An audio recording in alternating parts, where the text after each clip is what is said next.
శ్రీమాత్రే నమః. ఈరోజు వీడియోలో నేను ఒక మనిషి చెడిపోతున్నాడు అంటే ఏ విధంగా చెడిపోతున్నాడు? ఎందుకు చెడిపోతున్నాడు?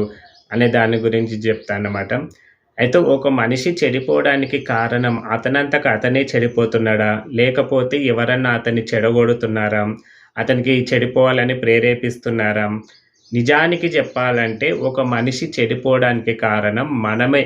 అంటే ఆ మనిషి అంతకు ఆ మనిషి ఎప్పుడు చెడిపోడు. అతనికి ఎవరో సపోర్ట్ చేస్తేనే ఆ మనిషి చెడిపోతాడు గానీ, ఆ మనిషి అంతకు ఆ మనిషి ఎప్పుడూ చెడిపోడు. మనమైనా సరే నేను చెడిపోవాలి అంటే నాకు ఎవరో ఒకరు ఇలా జెయి, అలా జెయి, ఇట్లా చేస్తే మంచిది, అట్లా మంచిగా చేస్తా అని చెడగొడతా. అంటే వాళ్ళ మాటలు వినడం వల్ల చెడిపోతా నేను గానీ, నాది ఏదో నేను తెలుసుకొని నేను జేసి అంటే నేను ఏం గావాలనుకుంటున్నా, ఎట్లా పోవాలనేది దానికొక ప్రణాళిక ప్రకారం పోతే మనిషి ఎప్పుడు చెడిపోడనమాట. ఒకవేళ చెడిపోయినా అది మనము తీరుకుంటాం. మనమే తీర్చుకుంటామనమాట. మనం ఒకవేళ చెడిపోయే పరిస్థితి వస్తే దానికి మనం ఏ విధంగా అనేది మనకు ఆలోచన అనేది కానీ ఒక మనిషి చెడగొట్టినప్పుడు మనం చెడిపోయినామంటే అది జీవితాంతం మనల్ని వేధిస్తుంది. మనం ఎప్పుడూ పైకి రామనమాట. దీనికి చిన్న ఎగ్జాంపుల్ నేను ఒక మనిషి ఏ విధంగా చెడిపోతున్నాడు మన వల్ల అన్నదానికి మనకి ఇప్పుడు ఇయాల చూస్తున్నామంటే ఇప్పుడు సమాజంలో చూస్తున్నది మనం ఈ social media. Social media open చేస్తే చాలు ఎవరు ఏం మాట్లాడుతున్నారో తెలవదు. ఎవరు అసలు వాళ్ళు ఉండే తీరులు వేరు, వాళ్ళు మాట్లాడే మాటలు వేరు, ఎందుకు మాట్లాడుతున్నారో అర్థం లేదు. సమాజానికి ఏ మెసేజ్‌లు ఇస్తున్నారో గూడా అర్థం కావడం లేదనమాట. ఎందుకంటే నేను ఎక్కువగా ఫోన్ అనేది చూడను. నేను ఒక్కనే ఉన్నా అంటేనేమో పంచాక్షరి మంత్రంతోటి నేను జపిస్తూ ఉంటా ఎక్కడైనా సరే. అయితే నేను ఎప్పుడన్నా నేను ఏదైనా ఊరికి పోవాలన్నా ఎక్కడన్నా పోతే ఈ బస్ స్టాండ్‌లోనో అక్కడిక్కడ రష్ ఫుల్ ఉన్న తోటి కూర్చుంటా గదా! అక్కడ నాకు అంటే జపం చేయడానికి వీలు గాకపోతే ఏం చేస్తా అంటే చూద్దాం అప్పుడప్పుడు కొన్ని వీడియోస్ గూడా చూద్దామని ఈ రీల్స్ చూస్తుంటాం. ఈ ఇన్‌స్టాగ్రామ్ రీల్స్ ఉన్నాయి గదా! ఆ రీల్స్ జూసేటప్పుడు చిన్న చిన్న పిల్లలు బూతులు మాట్లాడడము, వాళ్ళు స్కూలుకు అంటే వాళ్ళ ఏజ్ గూడంగా ఎంత 8, 9, 10 ఏండ్లుంటాయి. వాళ్ళు బూతులు మాట్లాడడం ఏంది, పిల్లలు మరి పెద్దవాళ్ళు గూడంగా పెద్దవాళ్ళైతే మరీ ఘోరం. ఏందో ఏమో నాకేం అర్థం గాకుండా ఉంది. అంటే ఆ మనిషి ఎలా చెడిపోతున్నాడు అంటే, ఇప్పుడు ఒక పిల్లగాడు ఒక బూతు మాట మాట్లాడిండంటే, ఆ బూతు మాటకు ఆ లైక్స్ జూషిన నేను. వాడు మాట్లాడిన వ్యూస్ అంటే సరే. వ్యూస్ అంటే మనం ఏదో చూస్తుంటాం గాబట్టి అవి వస్తుంటాయి. మనం జూస్తుంటాం. వ్యూస్ గురించి పక్కన బెడదాం. లైక్స్ కొడుతున్నాము అంటే వాడు మాట్లాడిన మాటలు మనకు నచ్చినవనే గదా! మనకు నచ్చినవా మాటలు? వాడు బూతులు మాట్లాడే మాటలు మనకు నచ్చినవా? లైక్స్ లక్షల కొద్దీ వ్యూస్ ఉంటే 50,000, 60,000 లైక్స్ ఉన్నాయి ఆ బూతు మాటలకు. ఇప్పుడు ఆ పిల్లగాడు ఏం జేస్తాడు? ఆ వీడియోని చూసుకుంటే నాకు ఇన్ని లైక్స్ వచ్చినాయి. అంటే నేను మాట్లాడే మాటలు అందరికి నచ్చుతున్నాయి. మనం కొట్టే ఈ లైక్ వల్ల అంటే మనకు నచ్చింది అని లైక్ వల్ల వాడి జీవితం నాశనం చేసినాం. వాడు ఇంకొకసారి ఏం చేస్తాడు? అదే వేరే మాటలు మాట్లాడతాడు. ఆ వీడియోకి గూడా లైక్స్ ఎక్కువొచ్చినాయి అనుకోండి. వాడి జీవితం మనం ఏం చేసినామో వాడి జీవితాన్ని నాశనం చేసినట్లే కదా! వాడు ఇవే వీడియోలు తీసుకుంటా కూర్చుంటాడు. వాడు ఎప్పుడైతే ఆ వీడియో పెట్టిండో ఆ వీడియోకు మనము లైక్స్ కొట్టకుండా వాడిని ఏదో కామెంట్‌లో ఒరేయ్ ఇట్లుండు, అట్లుండు అని చెప్తే అయిపోతది కదా! మనం లైక్స్ కొట్టినామంటే ఆ వీడియో మనం సోషల్ మీడియా ఏముంది? మనం చూడడం కంటే లైక్స్ కొడితే ఆ వీడియో ఇంకా ఎక్కువ మందికి ఫార్వర్డ్ చేస్తదంట.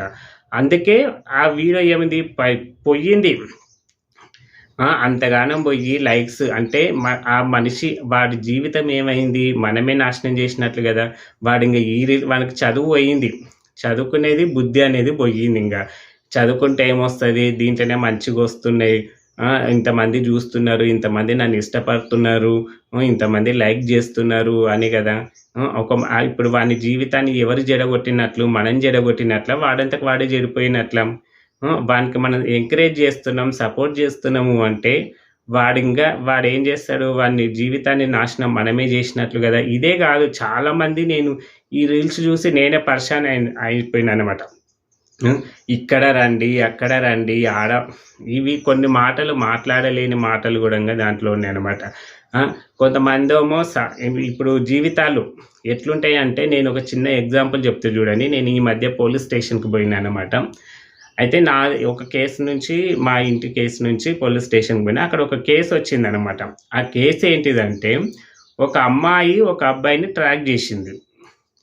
పాపం అది మళ్ళా ఆ అబ్బాయి మళ్ళా తెలుసుకున్నాడో, తెలుసుకోడో ఏదో ఫేస్‌బుక్‌లో పరిచయం అయ్యిండ్రు. అంతా బానే ఉంది. అయితే ఆ అమ్మాయి మా ఇంట్లో ఎవ్వరు లేరు, ఇది అని మొత్తం రప్పించుకొని మొత్తం వేరే వాళ్ళతోటి వీడియోలు తీపిచ్చింది.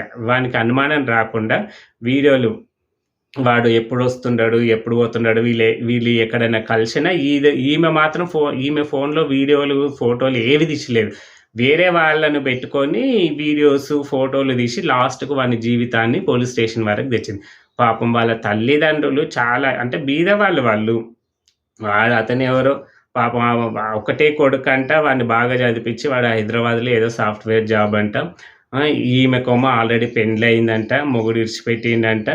ఈమె మొత్తం వీడియోస్ అవన్నీ తీసుకొచ్చి స్టేషన్‌లో పెట్టింది. ఈమె వెంబడి ఎవ్వరు సపోర్ట్ గూడంగా లేరు. పాపం ఒక్కతే వచ్చింది. ఆ!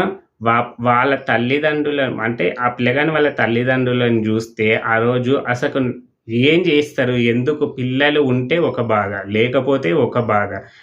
ఆ తల్లిదండ్రుల పరువు మొత్తం తీసినట్లే గదా! వాళ్ళు ఎంత బీద కుటుంబంలో నుంచి వచ్చి పరువు బోడగొట్టుకొని అందుకే ఈ సోషల్ మీడియాలో మేము ఒంటరిగా ఉన్నాం రండి, మేము ఈడ ఉన్నాం రండి అని పిచ్చి పిచ్చి మెసేజ్‌లు పెడుతుంటారు గదా! వాళ్ళకి మీరు లైక్స్ కొట్టి వాళ్ళ జీవితాలను నాశనం జేస్తున్నారు. మీరే ఈ చూసేవాళ్ళు మనమే వాళ్ళ జీవితాలను నాశనం జేస్తున్నాము. వాళ్ళెక్కడ చెడిపోవడం లేదు. వాళ్ళకి నీతి బోధులు జెప్పితే మనము కామెంట్స్‌లో కొంచెం అరే! ఇట్లా ఉండు, అట్లా ఉండు, ఇట్లా జెయ్యి, అట్లా జెయ్యి అని చెప్తే వాళ్ళకి కొంచెమన్నా బుద్ధొస్తది. వాళ్ళు ఆలోచించుకుంటారు. అంతేగాని వాళ్ళకి లైక్స్ గొట్టి, నీ నంబర్ బెట్టు, మళ్ళా మనం తిరిగి నంబర్‌లు ఇవ్వడము, ఇవన్నీ ఎవరు జేస్తున్నారు? మనమే గదా చేసేది. నీ నంబరు, ఈ నంబర్‌లు ఇక్కడ బోయి, అక్కడ బోయి ఎవ్వరిని నమ్మడానికి వీల్లేదు. మగవాళ్ళని నమ్మడానికి వీల్లేదు. ఆడవాళ్ళని నమ్మడానికి వీల్లేదు. ఈ మధ్య ఆడవాళ్ళే చాలా ఇదైపోతున్నారు. చూసిండ్రు గదా ఇప్పుడు. వానికి తెలవకుండా అమ్మాయి ఎన్ని వీడియోలు, ఫోటోలు మొత్తం వేరే వాళ్ళను పెట్టుకొని తీపిచ్చిందంటే ఇంకేమనాలి? వీడేమో ఏమీ లేదు. తీసుకొచ్చి పాపం కుటుంబము స్టేషన్ కాడ వచ్చి కూర్చున్నారు. ఏం చేస్తారు? ఆ అమ్మాయి నేను వాడినే పెళ్లి చేసుకుంటా. ఆల్రెడీ ఆమెకు పెండ్లయింది, భర్తను వదిలేసింది. ఇట్లా ఎంతమందిని చేసుంటదో మనకు తెలియదు గదా! ఎవ్వరైనా సరే మగవాళ్ళైనా సరే, ఆడవాళ్ళైనా సరే తప్పే గదా! అందుకే ఈ సోషల్ మీడియాలో ఎప్పుడు నంబర్‌లు ఇచ్చుకోకూడదు.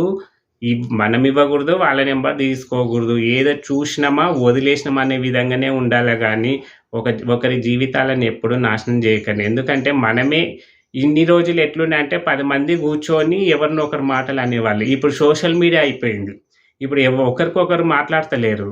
ఇప్పుడు ఊర్లలో అయితేనో 10 మంది కూర్చుంటారు. కూర్చొని ఏం చేస్తారు? వాళ్ళు మాట్లాడుకుంటే ఎవరినో ఒకరిని చెడగొడతారు. నువ్వు ఇట్లా, అట్లా అంటారు.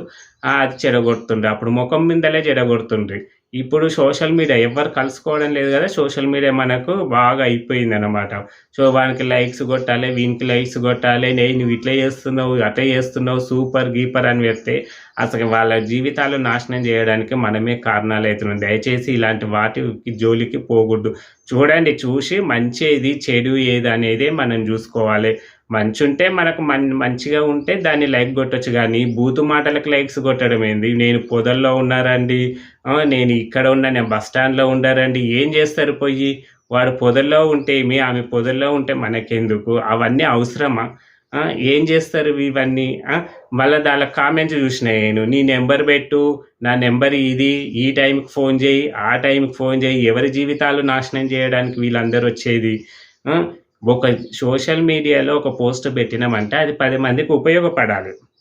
ఒక 10 మందికి ఉపయోగపడాలి. 10 మంది జీవితంలో మార్పు రావాలి. అందుకోసమే సోషల్ మీడియాని వాడుకోవాలి గానీ, ఇలాంటి పిచ్చి పిచ్చివి పెట్టి మంది సంసారాలు నాశనం జేయడానికి మాత్రం దయచేసి ఇలాంటి వాటికి సపోర్ట్ చేయకండి.